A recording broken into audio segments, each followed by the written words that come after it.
ഇത്തവണത്തെ പൊങ്കാല എങ്ങനെയുണ്ട്? ഇതിപ്പം എൻ്റെ മൂന്നാമത്തെ പൊങ്കാലയാണ്. വളരെ സന്തോഷം, ഇത്തവണയും വരാൻ പറ്റി, അമ്മയ്ക്ക് പൊങ്കാല സമർപ്പിക്കാൻ പറ്റി എന്നുള്ളത് വലിയ അനുഗ്രഹം തന്നെയാണ്.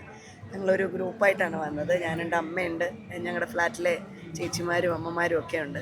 അങ്ങനെ ഈ വന്ന 3 വർഷവും ഞങ്ങൾ ഒന്നിച്ച് തന്നെയാണ് വന്നത്. ഇത്തവണയും അവരെ എല്ലാവരെയും ഒന്നിച്ച് വന്ന് പൊങ്കാല സമർപ്പിക്കുക എന്ന് പറഞ്ഞാൽ വലിയ വലിയ സന്തോഷം. എന്തെങ്കിലും സ്പെഷ്യൽ വിഭവം ഉണ്ടായിരുന്നോ? ഇല്ല ഇല്ല ഇല്ല, ഇന്ന് ചക്കര പൊങ്കാല തന്നെയാണ്, പതിവ് പോലെ തന്നെ. അമ്മയ്ക്ക് ഏറ്റവും പ്രിയവും അത് തന്നെയാണെന്ന് കേട്ടിട്ടുണ്ട്. പിന്നെ ഒരുപാട് പേര് ഇവിടെ അപ്പവും ഒറ്റയപ്പമൊക്കെ ഉണ്ടാക്കുന്നുണ്ട്, തെരളിയപ്പം ഉണ്ടാക്കുന്നുണ്ട്. അപ്പോൾ അതൊക്കെ ഉണ്ടാക്കുന്നുണ്ട്. അത് ഓരോരുത്തരുടെ പ്രാർത്ഥനയും നേദ്യവും ഒക്കെ തന്നെയാണല്ലോ.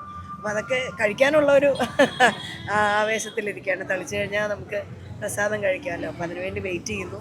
എല്ലാവരുടെ ആഗ്രഹങ്ങൾ നടക്കട്ടെ എന്ന് പ്രാർത്ഥിക്കുന്നു. ചേച്ചി തന്നെ ചേച്ചിയുടെ യൂട്യൂബ് ചാനലിലൂടെ പറഞ്ഞത് എൻ്റെ പുനർജന്മം എന്ന് തന്നെയാണ്. അതിൽ അമ്മയ്ക്കും പങ്കുണ്ടെന്നാണോ? തീർച്ചയായിട്ടും. അത് ഏറ്റവും കൂടുതൽ സന്തോഷം തോന്നിയൊരു കാര്യം, ഇന്നലെ ഞങ്ങളിവിടെ വന്നിട്ട് അമ്പലത്തിൽ തൊഴാൻ പോയി. അപ്പം നമുക്ക് ഒരു പരിചയവും ഇല്ലാത്ത, നമ്മളെ സീരിയലിലൂടെ കഥാപാത്രങ്ങളിലൂടെ മാത്രം കണ്ടറിയാവുന്ന ആളുകൾ പോലും വന്നിട്ട്, അയ്യോ ഞങ്ങളെല്ലാവരും പ്രാർത്ഥിച്ചു കേട്ടോ, വയ്യാന്ന് കേട്ടപ്പോൾ സങ്കടമായി. സത്യം പറഞ്ഞാൽ അതിലും വലിയൊരു അനുഗ്രഹം നമുക്ക് കിട്ടാനില്ല. നമുക്ക് ഒരു പരിചയവും ഇല്ലാത്ത ആളുകൾ പോലും നമുക്ക് വേണ്ടി പ്രാർത്ഥിച്ചു എന്ന് പറയുന്ന വലിയൊരു കാര്യമല്ലേ. അപ്പം ആ പ്രാർത്ഥനയൊക്കെ ആയിരിക്കും തീർച്ചയായിട്ടും തിരിച്ചു വന്നത്. വാർത്തകൾ പലതും കേട്ടു, ശരിക്കും എന്തായിരുന്നു സംഭവിച്ചത്? സത്യം പറഞ്ഞാൽ ഒരു മഞ്ഞപ്പിത്തമായിരുന്നു. പക്ഷെ നമ്മൾക്ക് അത് ഡയഗ്നോസ് ചെയ്യാൻ ലേറ്റായി. ശരിക്കും പറഞ്ഞാൽ ഹോസ്പിറ്റലിൽ പോകാൻ ലേറ്റായിപ്പോയി, അതാ പറ്റിയത്. അങ്ങനെ എൻസൈംസ് ഒക്കെ ഒരുപാട് കൂടിപ്പോയി. പക്ഷേ എന്തോ ഗോഡ്സ് ഗ്രേസ്, എല്ലാവരുടെയും പ്രാർത്ഥന എല്ലാം മാറി ഭേദമായി. ഇപ്പം ബാക്ക് ടു നോർമൽ.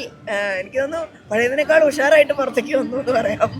ചേച്ചി തന്നെ അതിനെ പറഞ്ഞത്, പലരും ഞാൻ മരിച്ചു എന്ന് വരെ വാർത്ത കൊടുത്ത് കളഞ്ഞു. ഇപ്പോഴും ഉണ്ട് കേട്ടോ. ഇപ്പോഴും ചില വീഡിയോസ് ഒക്കെ കണ്ടിട്ട് നമ്മുടെ സുഹൃത്തുക്കളെ വിളിച്ചിട്ട് ഈ ഫോർവേഡ് ചെയ്തിട്ട് ചോദിച്ചു, എടോ താൻ മരിച്ചോടോ? ഞാൻ പറഞ്ഞ് ഇത് കാണുന്നിടോ എനിക്ക് മരിച്ചിട്ടില്ല. അപ്പം അതൊക്കെ അങ്ങനെ സംഭവിക്കാം.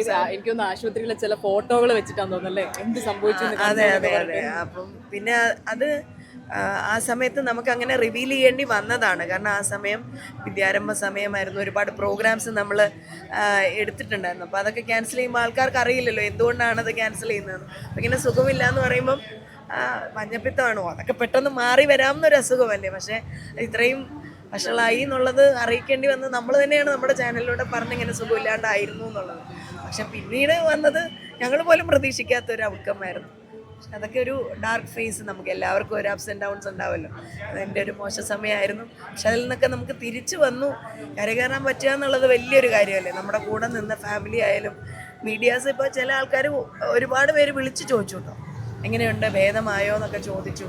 അപ്പം അതൊക്കെ തന്നെ നമുക്ക് സപ്പോർട്ട് എല്ലാ സൈഡിൽ നിന്നും ഉണ്ടായിരുന്നു. അപ്പം അതിൽ വലിയ സന്തോഷം. അതുകൊണ്ട് ഇന്ന് ഇപ്പോഴത്തെ പൊങ്കാല എന്തായാലും സ്പെഷ്യലാണ്. തീർച്ചയായിട്ടും സ്പെഷ്യലാണ്. കാരണം ഒരു 4 മാസത്തെ ഒരു അസുഖവാസത്തിന് ശേഷം നമ്മൾ തിരിച്ച് വീണ്ടും അമ്മയ്ക്ക് ഈ വർഷം പൊങ്കാല ഇടാൻ പറ്റുമെന്ന് പ്രതീക്ഷിച്ചിരുന്നില്ല.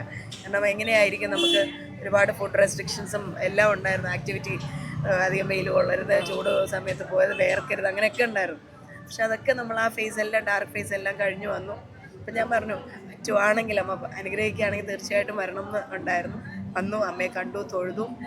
ഇനിയും വരും വർഷങ്ങളിലും ഇടണം. നേർച്ച ഉണ്ടായിരുന്നു തന്നെ പറയാം. തീർച്ചയായിട്ടും തീർച്ചയായിട്ടും. അത് ഒരുപാട് പേരുടെ നേർച്ച ഉണ്ടായിരുന്നു. അതാണ്, ഒരുപാട് പേരുടെ പ്രാർത്ഥനയാണ്. അപ്പോൾ അതെന്തായാലും സന്തോഷപൂർവ്വം ചെയ്തിട്ടുണ്ട്. ഇനി തളിക്കാൻ വെയിറ്റ് ചെയ്യാണ്.